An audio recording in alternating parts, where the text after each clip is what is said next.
The disciples asking Jesus to increase their faith reminded me of when my kids were little and I would give them a cookie.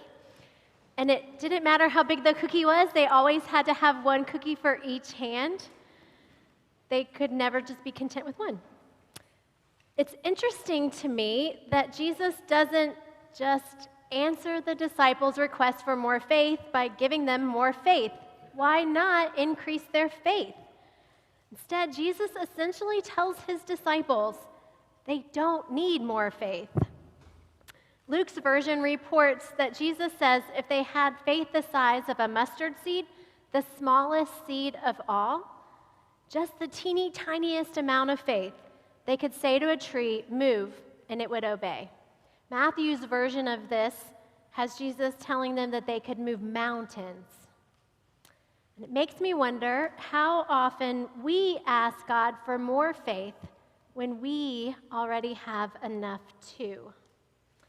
This passage also brings up more questions to consider, like what does faith the size of a mustard seed translate to in real life? Is the smallest amount of faith really enough to make things happen? Is faith a gift from God? Can we only increase in faith if God gives us more? Or does studying the Bible and participating in worship and prayer and spending time with other believers, things that we all do, increase our faith as well? In what do we put our faith? What do we do when we lack faith or our faith has been broken?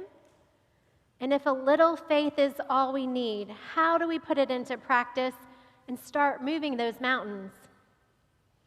I'm not going to be so bold as to try and answer all of these questions for you today. We'd be here for hours.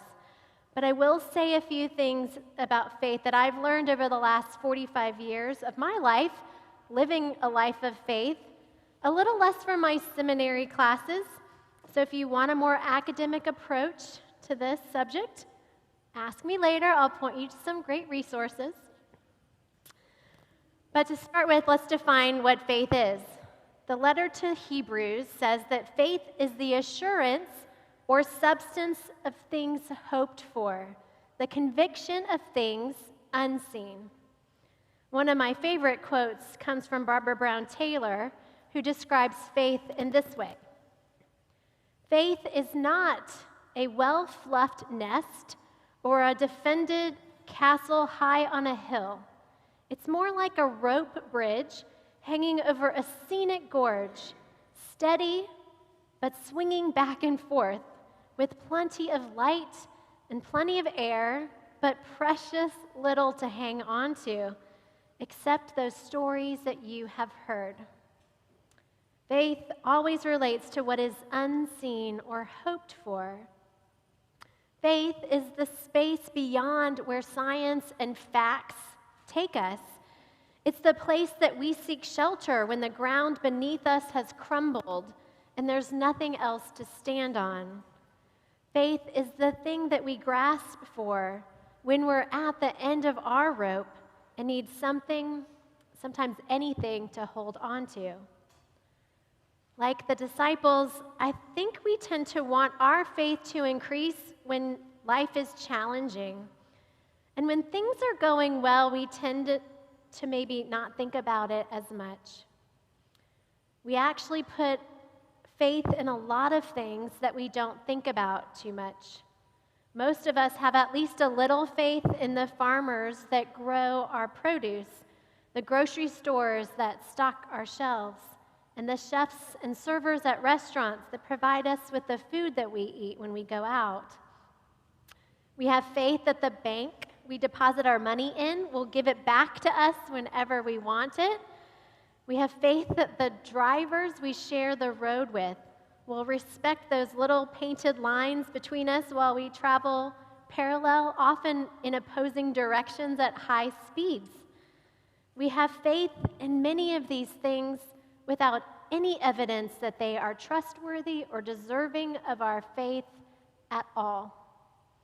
We also know too well that our faith in these people and institutions have been sometimes broken. Farmers have used pesticides that we later learned made people sick. Disgruntled servers have been known to secretly do unmentionable things to people's food. Banks have mismanaged our money. And drivers, especially it seems in Atlanta, disobey the rules of the road and get in car accidents all the time. Even the church and her clergy have a long history of damaging people's faith because of misuse and abuse. The only thing that we can confidently put our faith in is God. And if Jesus is correct, and I'm pretty sure he is, we only need a little faith to join the work God has begun in us and in the world. The hard part, I think, is putting our faith into practice by living it in a way that can actually change the world. We may be a little bit too comfortable sitting on the sidelines, praying for our faith to increase too. Maybe studying scripture to increase our knowledge, keeping the bench warm rather than stepping out in faith to serve when we know that there is so little to hang on to out there. So I'm wondering, maybe it's not our faith that we need to increase. Maybe we need to increase our courage to step out in faith. Maybe we need to increase our vision to know where God is at work so we can join God there. Maybe we need to increase our love for others and think of ourselves a little bit less. The world we live in is full of figurative trees and mountains that need to be moved so the world will be a more just and peaceful place like God desired. And we are called to be Christ's hands and feet in the world to do this work. And according to Jesus, we don't need a huge helping of faith. A little goes a long way because of who we put our faith in. So this week, I would encourage you to think a little bit more about your life of faith and reflect on what you might need a little more of to fully live the life God has given you.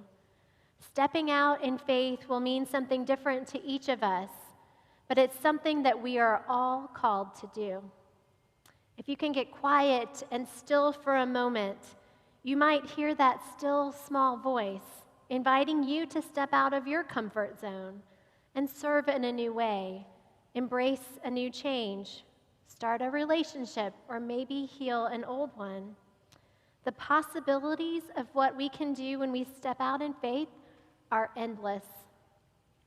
The good news in all of this is that God has faith in us, in you and me, as imperfect as we are. We are who God chose to help transform the world. So in the words of one of my favorite theologians, Dr. Seuss, let me close by saying that even if you are sitting here with the tiniest sliver of faith, it's okay. You're off to great places. Today is your day. Your mountain is waiting, so get on your way.